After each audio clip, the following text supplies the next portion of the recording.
تجربه کشاورزان اثبات نموده است سه ساحه بودن در روند خوجگیداری افضلیت‌های خود را دارد.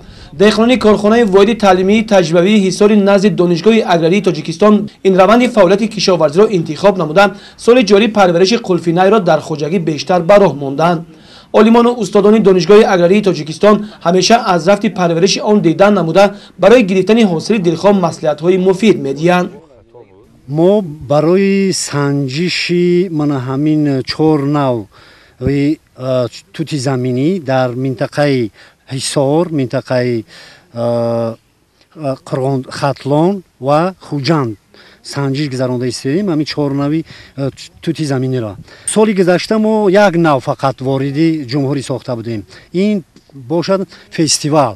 لیکن ما 3 نوع دیگرش امسال سال ماه نوامبر سال گذشته 2017 وارد ساختیم و در همین 3 منطقه جمهوری در زمین پرورش کرده ایستادیم. حاصل اول در ماه اپریل آغاز می شود تا اولهای ماه ایون دوام می کند. حاصل دوم از ماه آگوست تا آخر قریبای اکتبر دوام می کند. این نوها همین خیل در 2 فصل به ما حاصل خوب می دهند. باید گفت که قلفی نی یا که شاخ‌توت زمینی یکی از زراعت‌های بهترین پهریزی به شمار می رود. باید گفت که از جانب متخصصان و عالمان دانشگاه اگراری تاجیکستان در کارخانه واحد تعلیمی تجربی حصار کشت پولبدانه لوچک را نیز به راه ماندند. ما پخته لوچدانه کشت کرده ایستادیم. برتری این از آن عبارت است که اول اینکه معیار کمی تخم صرف می شود. در 1 هکتار تا حدود 25 کیلوگرم. اگر تصور کنید قریب 4-5 مراتبه از معیار کشتی پخته‌ای که ما میگذارانیم کم است. دوم اینکه آن کارهای اگروتکنیکی اوید یگانه کنی از بین می رود.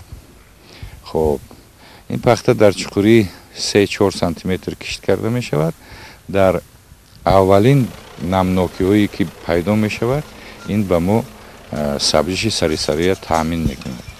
دیگر برتری این تخمی ها از آن عبارت است که این تخم های صنف یکم هستند، یعنی هم تازگیشان هم قابلیت سبزیشان برای کشت موافق است و از مطابق به استاندارد دولتی است.